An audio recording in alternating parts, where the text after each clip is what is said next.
Hi hello నమస్తే. నేను మీ కట్టా కార్తీక్. జనసేన అధినేత ఆంధ్రప్రదేశ్ డిప్యూటీ సీఎం పవన్ కళ్యాణ్‌కి భారత ప్రధాని నరేంద్ర మోడీ కాల్ చేసినట్టు మనకు సమాచారం అంతా ఉంది. ఇయాల జనసేన పార్టీ 11వ ప్లీనరీ పిఠాపురంలో జరుగుతా ఉంది. ఆ ప్లీనరీలో అనేక సంచలన నిర్ణయాలు ఉండబోతున్నాయని, పవన్ కళ్యాణ్ ఉపన్యాసంలో కూడా అనేక కీలకాంశాలు ఉండబోతున్నాయనేటువంటి సమాచారం ఇప్పటికే మనం వింటా ఉన్నాం. ఈ సమయంలో ప్రధాని మోడీ కాల్ చేసి ఆల్ ది బెస్ట్ చెప్పటం వెనకాల ఏం మతలబు ఉంది? అంటే ఎలాంటి నిర్ణయాలకి ఆయన ఆల్ ది బెస్ట్ చెప్పారు? తర్వాత ఇంకొక మాట కూడా మోడీ గారు పవన్ కళ్యాణ్ ఉద్దేశించి అన్నారనేటువంటి సమాచారం కూడా జనసేన నాయకుడి నుంచి మనకు అందుతా ఉంది. ఫ్యూచర్ అంతా నీదే పవన్ అని చెప్పేసి మోడీ గారు అన్నారు అనేటువంటి సమాచారం కూడా మనకు అందుతా ఉంది. పవన్ కళ్యాణ్‌ని మోడీ గారు అభినందించారు అనేటువంటిది కూడా మనకు అందుతా ఉంది. ఇయాల పవన్ కళ్యాణ్ గారు రేంజ్ దేశవ్యాప్తంగా కూడా పెరిగిపోయింది. మనకి గూగుల్ లెక్కలు చెప్తా ఉన్నాయి. దేశవ్యాప్తంగా కూడా పవన్ కళ్యాణ్ పేరుని పెద్ద ఎత్తున సెర్చింగ్‌లో జనాలు ఉంచుకుంటా ఉన్నారు. వాస్తవానికి ఒకప్పుడు పవన్ కళ్యాణ్ చిన్న నాయకుడిగా వైసీపీ చూసింది. జనసేన పార్టీ ఒక పార్టీయే కాదన్నట్టు వైసీపీ చూసింది. కానీ ఇయాల వైసీపీ కంటే కూడా జనసేన చాలా పెద్ద పార్టీగా టెక్నికల్‌గా అసెంబ్లీలో మారిన పరిస్థితి. ఇయాల జనసేన 21 స్థానాలతోటి 100% స్ట్రైక్ రేట్ సాధించి పవన్ కళ్యాణ్ ఇమేజ్ అమాంతం పెరిగిపోయినటువంటి పరిస్థితి. ఆంధ్రప్రదేశ్ డిప్యూటీ సీఎంగా 4 శాఖల మంత్రిగా పవన్ కళ్యాణ్ చాలా మంచి మార్కుని ఆంధ్రప్రదేశ్ ప్రజల్లో చూరగొంటున్నటువంటి పరిస్థితి. నిజానికి ఇది జన సైనికులకి పండగ వాతావరణం. గత ప్లీనరీ కంటే భిన్నంగా గత ప్లీనరీకి ఈ ప్లీనరీకి చాలా తేడా ఉంది. గత ప్లీనరీలో ఓడిపోయినటువంటి పరిస్థితుల్లో చాలా నెగెటివ్ పరిస్థితుల్లో జనసేన ప్లీనరీ జరుపుకుంది. స్వయంగా పవన్ కళ్యాణ్ గారు 2014 నుంచి 2019 వరకు ఎన్నికలు ఫేస్ చేయలేదు. 2019లో ఎన్నికలు ఫేస్ చేసినప్పటికీ కూడా 2 స్థానాల్లో స్వయంగా పవన్ కళ్యాణ్ గారు ఓడిపోయారు. ఆ పార్టీ కేవలం ఒక్క ఎమ్మెల్యే స్థానం గెలిచి, ఆ ఎమ్మెల్యే స్థానం వ్యక్తి కూడా అంటే రాపాక వరప్రసాద్ రాజోల నుంచి గెలిచి అతను కూడా వైసీపీలో జాయిన్ అయినటువంటి పరిస్థితి. అప్పుడు అనేక వెక్కిరింపుల మధ్య, అనేక కొట్లాట్ల మధ్య, అనేక వివాదాల మధ్య జనసేన ప్రజలు జరుపుకున్నటువంటి పరిస్థితి. కానీ తనేంటో చూపించుకొని, తన పార్టీ పవర్ ఏంటో చూపించుకొని, తన అనుకున్నటువంటి స్ట్రాటజీని చూపించి ప్రజలకి చేరువై జరుపుకుంటున్నటువంటి ప్లీనరీ ఈ 11వ ప్లీనరీ. గతానికంటే చాలా భిన్నంగా దీన్ని మనం చూడాల్సిన పరిస్థితి కనపడతా ఉంది.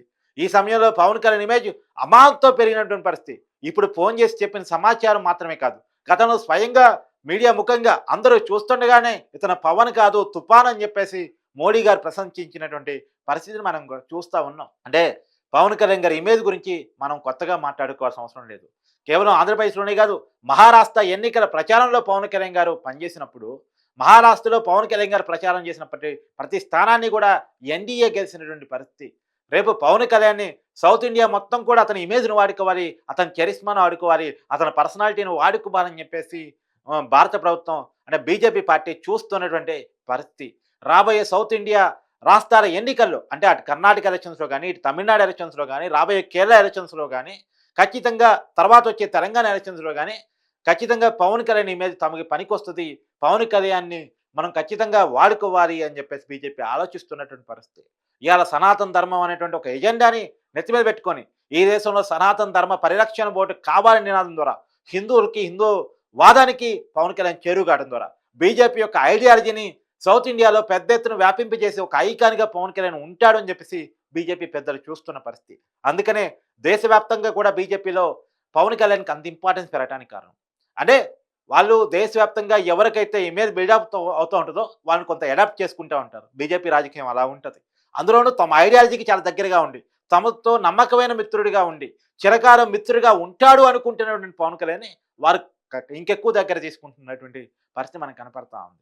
అంటే ఇప్పుడు జనసేన పార్టీని ఒక చిన్న పార్టీగానో, పవన్ కళ్యాణ్ ఒక రాష్ట్రానికి పరిమితమైన నాయకుడిగానో చూసే పరిస్థితి కాదు. దేశ ప్రధాని పదే పదే పదే పవన్ కళ్యాణ్ స్థాయిని గుర్తిస్తా ఉన్నారు. మొన్న మీరు చూసారు విజువల్స్‌లో కూడా చూసారు.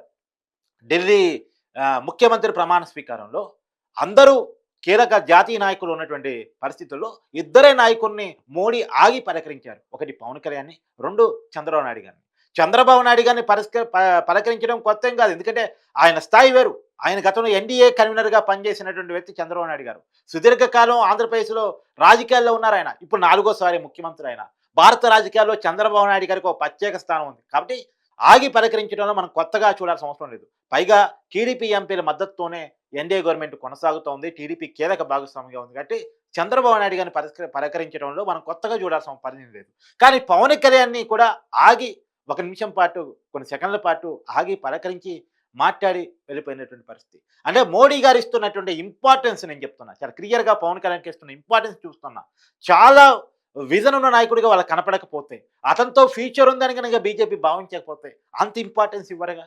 చుట్టూ కేంద్ర మంత్రులున్నారు. కరుడు కట్టిన బీజేపీ వాదులున్నారు. బీజేపీకి ట్రబుల్ షూటర్స్‌గా ఉన్నటువంటి వ్యక్తులున్నారు. అలాంటి వ్యక్తులు గారు కూడా నమస్తే పెట్టుకుంటూ వెళ్ళిపోయి, ఒక్క పవన్ కళ్యాణ్ గారి దగ్గర, ఒక్క చంద్రబాబు నాయుడు గారి దగ్గరే మోడీ గారు కొన్ని సెకన్ల పాటు ఆగి వాళ్ళతో మాట్లాడి వెళ్ళిపోయినటువంటి పరిస్థితి ఢిల్లీ ముఖ్యమంత్రి ప్రమాణ స్వీకార ఉత్సవంలో మనం చూసాం. ఆ రకమైన ఇంపార్టెన్స్ ఇవాళ పవన్ కళ్యాణ్‌కి దక్కుతా ఉంది.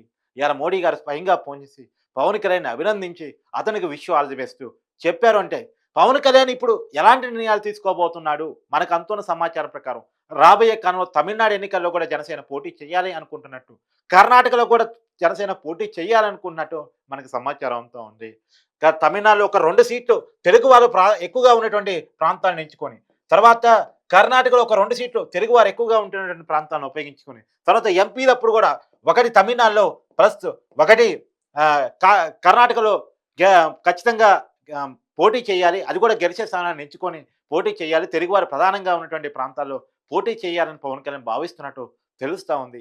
అది మాత్రమే కాదు, ఖచ్చితంగా తమిళనాడు రాజకీయాలు డీఎంకే వ్యతిరేక రాజకీయ శక్తులందరినీ కూడా ఏకం చేయాలని చెప్పేసి పవన్ కళ్యాణ్ అనుకుంటున్నట్టుగా కూడా తెలుస్తా ఉంది.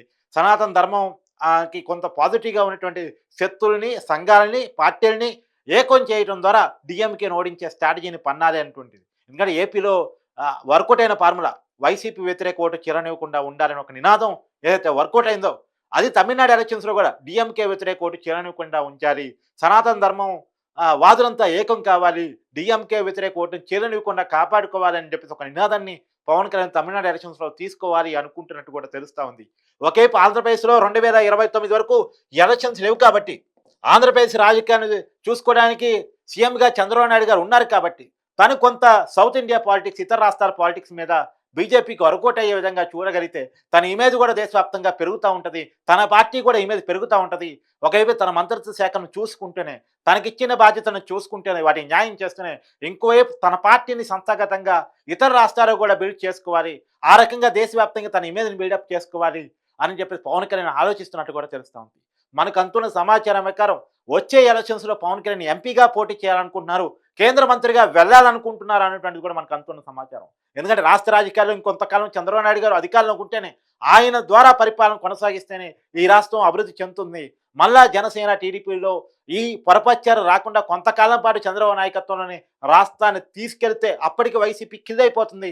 ఇంకొక ఎలక్షన్ కనుక వైసీపీని గెలవనీయకుండా చేయగలిగితే, ఇప్పుడు ఎదుర్కొన్న ఓటమి లాంటి ఓటమిని కనుక వైసీపీకి మరోసారి చూపించగలిగితే, వైసీపీ అనేది ఆంధ్రప్రదేశ్ పొలిటికల్ ప్లాట్ఫామ్ నుంచి వెళ్ళిపోతుంది. తర్వాత రాజకీయాలు వేరేగా ఉంటే అప్పుడు చూసుకోవచ్చు. ఇప్పటికైతే నెక్స్ట్ ఎలక్షన్స్ కేంద్ర మంత్రిగా వెళ్ళటం ద్వారా అప్పుడు రాష్ట్రంలో నాగబాబుని కానీ, లేదంటే నాలుగేళ్ల మనోహర్‌ని కానీ డిప్యూటీ సీఎంగా జనసేన నుంచి చేయటం ద్వారా ఆంధ్రప్రదేశ్ రాజకీయాన్ని వాళ్ళు నడిపిస్తూ ఉంటారు. జనసేన పార్టీని వాళ్ళు చూస్తూ ఉంటారు. అదే క్రమంలో పార్టీని పైనుంచి తాను చూసుకుంటూ కేంద్ర మంత్రిగా దేశవ్యాప్తంగా తన ఇమేజ్‌ని కూడా బిల్డ్ చేసుకుంటూ రాబోయే కాలంలో జనసేన పార్టీకి ఒక ఊపుని, ఉత్తేజాన్ని తీసుకొచ్చే దానికోసం పవన్ కళ్యాణ్ ఒక కీలకమైనటువంటి స్ట్రాటజీని పన్నుతున్నట్టు కూడా మనకి సమాచారం అంతా ఉంది. మరి ఇవన్నీ నిజాలా కాదా? ఇప్పటికైతే అంటే వాస్తవానికి ఏంటంటే ఎప్పటికప్పుడు స్ట్రాటజీలు మారుతూ ఉంటాయి. ఇప్పటికి ఎలక్షన్స్ లేవు. ఇప్పటికైతే సౌత్ ఇండియా పాలిటిక్స్ మీద పవన్ కళ్యాణ్ దృష్టి పెట్టదలుచుకున్నారు అనేది అంతవరకైతే వాస్తవం. రాబోయే తమిళనాడు ఎలక్షన్స్‌లో పవన్ కళ్యాణ్ కీలకంగా పనిచేయబోతున్నారు. కర్ణాటక ఎలక్షన్స్‌లో, కేరళ ఎలక్షన్స్‌లో కూడా పవన్ కళ్యాణ్ కీలకంగా పనిచేసే అవకాశం ఉంది. ఎన్డీఏ కోసం ప్రచారం చేసి పెట్టి అక్కడ ఒక ప్రచార ఐకాన్‌గా పవన్ కళ్యాణ్ ఉండే అవకాశం వరకు అంతవరకైతే ఉంది. తర్వాత 2029 ఎలక్షన్స్‌లో ఏ రకంగా పోటీ చేయాలి అనేటువంటిది అప్పుడుకున్నటువంటి స్ట్రాటజీలో మారే అవకాశం కూడా ఉంటుంది. ఇప్పటికిప్పుడు డెసిషన్ తీసుకొని, ఎందుకంటే ఈ ప్లీనరీ తర్వాత నెక్స్ట్ ఇయర్ మరో ప్లీనరీ జరిగింది. తర్వాత వచ్చే ప్లీనరీ మరొకటి జరిగిద్ది.